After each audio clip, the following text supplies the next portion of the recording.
Hello, football fans, and welcome to Week 3 of Inside the Eagles Nest. As always, I'm Kevin Tosh. Alongside me here, my partner in crime, Justin Hall. Justin, the second week of the football season in the books. Unfortunately, Franklin County coming away with a loss to Woodbridge 27-7 to drop to 1-1 on the season. That was a tough game for Franklin County. You're right, Kevin. It was very tough to watch. Franklin County started off on fire, drove down the field. Looked like Woodbridge made a couple of adjustments on defense. More importantly, Deshaun Hand made a couple of adjustments on defense, and Franklin County really didn't move the ball that well after that drive. That's right. Franklin County came out firing. Their lone touchdown was an 11-yard touchdown run by Devin Clements. But like you said, after that, Deshaun Hand really took over that game for Woodbridge. Yeah, we talked about Deshaun Hand last week in our webcast. Said he's rated the #1 junior in the class. He proved it. 6'5", 250, 4'8", 40. No matter where he lined up on the defensive line for Woodbridge, he tracked down Franklin County. He was running down our Z-backs. He was running down everybody. Franklin County couldn't get 3 yards past the line of scrimmage without seeing big number 54. That's right. And offensively for Woodbridge, you had the sophomore quarterback, Mike Majette, 9 of 14, 120 yards. And rushing, you had Jalen Event, just a speedster. Out of the backfield, 19 carries, 178 yards. Then you had Francis spelling him, 6 carries, 62 yards on a touchdown for himself. So a very tough Woodbridge team who's going to win a lot of football games this year. Woodbridge is loaded with D1 talent. Franklin County hasn't seen anybody with that much talent since we faced Battlefield or maybe Woodbridge last year. So, the season's still young. It was a good learning curve for Franklin County. We're still getting the kinks worked out with Christian Witcher. So, Franklin County is going to be fine. Great second-week opponent for Franklin County.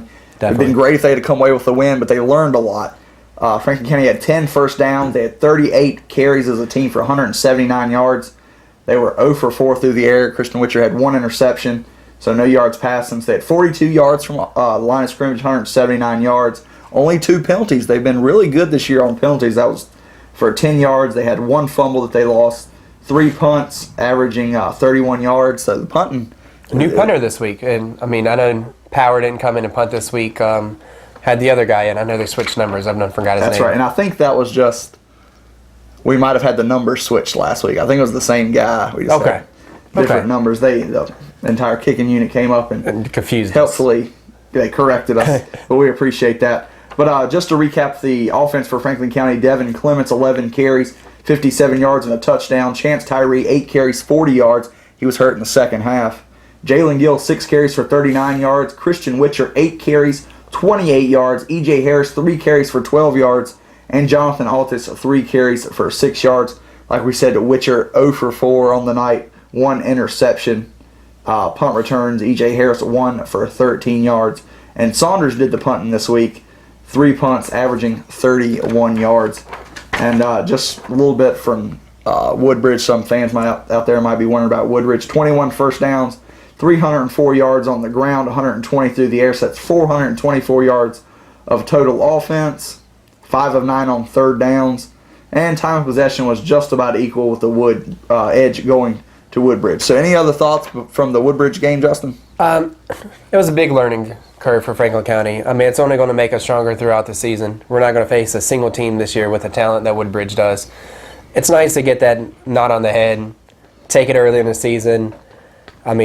The PowerPoints would have been nice, but it's definitely going to teach the kids a lot going forward. I think it was really good to see that spread style of offense, because that's something that you're going to see not only the rest of the season as we go on to talk about Salem and Magna Vista and other teams like that, but if Franklin County gets to the Northwest Region playoffs, you go up against the Battlefields and the Colonial Forges. Everybody in Northern Virginia can throw the football. So it was a good test against really, like you said, D1 talent. Yeah, I can't harp on it enough. Franklin County was overmatched on both sides of the ball. Normally Franklin County is a big defensive team. For them to give up over 400 yards is unheard of. But, sometimes that has to happen to make teams better. And just to recap the score, and like we said, Devin Clements, 11-yard TD run for Franklin County. Power good on the kick. Majette, the quarterback for Woodbridge, a 1-yard run, Bean good on the kick. Majette, 4-yard touchdown run, same play. Later on, Bean had a good kick. Event, 44-yard touchdown run. Great rumble there for the kid. And then Francis capped off the night with a 20-yard touchdown run. Like you said, tough night for Franklin County. the score really wasn't indicative of how they played, but Woodbridge, like we said, anybody out there, Woodbridge, great football team. Look for big things out of that team this year. Definitely. Well, that's just about all we're going to say from the Woodbridge game. Like we said, tough game for Franklin County, but they're going to have to bounce back in week 3, and after the break, we're going to preview the game, a long-time rival. Franklin County came out on top last year with an exciting finish. As Franklin County is going to travel north to Salem to take on the Spartans, and we'll be right back. Welcome back to Inside the Eagles Nest. We just got done talking about this Week 2 game. Franklin County taking lump on the chin 27-7 to Northwest Region powerhouse Woodbridge. Definitely a team on the rise. But that week's in the books, so we're going to look forward to Week 3 as Franklin County once again gets on the road and travels north to Salem High School. Long-time rival, Justin. Oh, yeah. I mean, before last year, Franklin County had only beat Salem 3 times in the history. So, I mean, that's a lot of matchups. That's a lot of losses for Franklin County. Tell you, last year they Terrell Basham blocking a kick at the end of the game to salvage, or not salvage, but bring out the win for Franklin County. Very exciting game, somewhat similar to the Virginia Tech Georgia Tech game that we went to on Monday. Great game nonetheless. But Salem's coming off a big win, 34-0 over Lord Botetourt. Yeah, Lord Botetourt, they're rebuilding. They got ex-Franklin County Coach Harless down there. I mean, they're rebuilding, so I mean, you can't really harp on Lord Botetourt too much. They haven't been a perennial power here in the last couple of years, and Salem under Coach Magenbauer has just been phenomenal. I mean, it was Salem's first game last week. They definitely didn't show any signs of rust. So, I mean, they're going to come out ready for Franklin County. I tell you, Salem and Franklin County in years gone by have been very similar football teams, lining up power run football team. Franklin County has went to the wing T, as everybody knows, here on Inside the Eagles Nest, but Salem's kind of went to more of an open game. They passed the ball around. Just last week, quarterback Matt Hill went 13 of 17 for 137 yards and 2 touchdowns, with a vast majority of them going to Chad Fisher, had 7 catches for 79 yards and a touchdown. So, when a quarterback throws the ball 17 times, that's something that Franklin County's going to have to be ready for. Yeah, a lot of the college football teams now, they're adapting to the spread offense. A lot of high school teams are adapting to spread offense. It's hard to stop. I mean, those short 5-6 yard passes, slants over the middle, it's hard to stop. And if you can get that going and the defense can't adjust, I mean, it could be for a world of hurt of the defense. That's right. And outside of this spread offense, they also still have the running game. They lost Marty Bishop to graduation last year, but stepping right in, Devontae Payne, 5'9", 160 fullback. And they also have a sophomore running back, Isaiah Harris, who had a touchdown last week against Lord Botetourt. So they still have the run game that Franklin County is going to have to prepare for. Yeah. I mean, Salem, they never rebuild. They're reloading constantly, like the Alabamas and Auburns and the Virginia Techs of the world. I mean, they had that steady flow of talent just streaming through the school. And they have a big offensive line. Just to give you an idea, one of their tackles, Alex Light, 6'5", 295 junior. That's huge. So that's what the defensive line for Franklin County is going to be going up against all night. Like we said, Chad Fisher is going to be the primary target at wide receiver. And Matt Hill, the 6'5", 214 senior quarterback, who just has a laser of an arm. They say that he can hit a 5-gallon bucket anywhere you put it on the field. That's impressive. So, I mean, Franklin County secondary is definitely going to have to be ready for this matchup. As we flip over to the defensive side, Arius McConnell, the middle linebacker, he's a beast too. He steps up, makes the tackle. He's only 5'7", 167. Really has a good nose for the football. And a lot of the offensive line plays both ways. They'll go to the defensive line, so you have to deal with that size, especially Alex Light playing nose tackle. Then you look over at Zach Hill playing defensive end. I believe he's been a little bit hurt, if I'm correct, coming into the season. But he's ready to play 6'1", 211 defensive end. Good speed off the corner. And like we said, Chad Fisher, the receiver, flipping over, plays cornerback.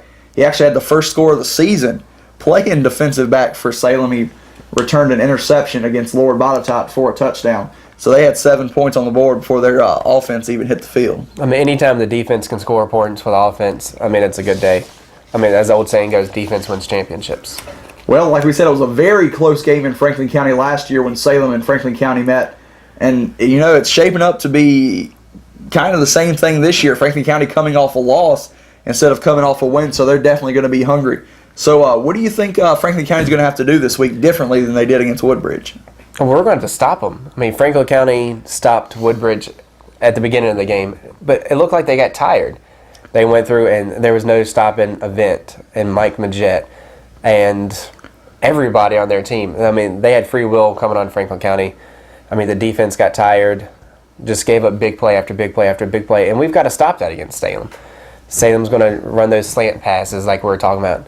We need somebody like Hunter Ingram at linebacker or Bubba Henderson just to step in there, either hit him one good time or just make it so that we can't give up those easy plays. What do you think we're going to have to do offensively against Salem?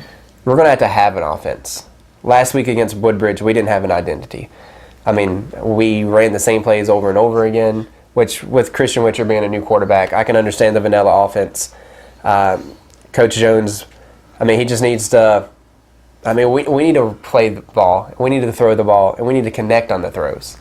I mean, we just need to maintain an offensive identity and stick with it. That's what right. about you, Kevin? Well, in our post-game interview last Friday night after the Woodbridge game, I asked Coach what the turning point of the game was, and he said the first time they tried to block Deshaun Hand. So really, that he was just disruptive all night, and I think got Franklin County off rhythm. But I think the Franklin County secondary is really going to be crucial if they're going to come away with a victory Friday night. E.J. Harris and Jalen Gill, they're juniors now. This is their second year playing varsity football. They're going to have to really step up and lock down on Chad Fisher and the plethora of receivers that Salem's going to bring to the table. So I think the secondary, like I said, Bubba Henderson, Thomas Church at safety, they're going to have to step up and have a big game. And the defensive line for Franklin County, Ryan Wade, Tyler Toome, they're going to have to get in that backfield and disrupt like Deshaun Hand did against Franklin County. And as far as offensively goes for the Eagles, like you said, they're going to have to be able to establish the pass just to loosen up for their running game. Because I think the running game is still going to be the key to their offense, but they're going to have some form of passing game to open up that run. Oh, I agree wholeheartedly. I mean, Salem's line is playing both ways. Good thing about being a AAA school of our size, I mean, we can go through, we have Tyler Toone that's only playing defensive line. Well, for the most part, yeah. I mean, he can get there, he can catch his breaks, and hopefully we can wear down the line on both sides, and we can put them in the position we were in last week with the tired lines. That's right, and special teams for both of them. Both teams have great punters. Franklin County, we saw the field goal kicker Richardson in the preseason game. We haven't saw him in live game action, but Scott Look, the kicker for Salem, connected on 2 field goals. I think a 20 or a 24-yarder and a 28-yarder. So they definitely can kick the field goal. So I think as far as special teams go, both teams are pretty even. So any other thoughts on this week's game against Salem? I mean, we just needed to get out to Salem and we need to support the Eagles. I mean, buy a 50-50 ticket. I mean, everybody says they go into a Salem game. Salem has huge supporters.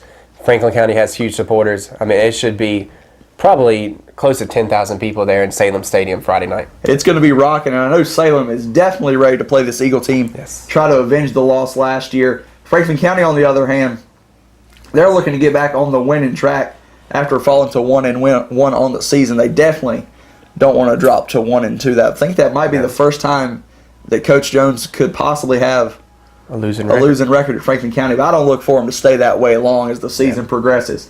But anyways, be sure Justin Hall 04, he throws out the Twitter updates during the game.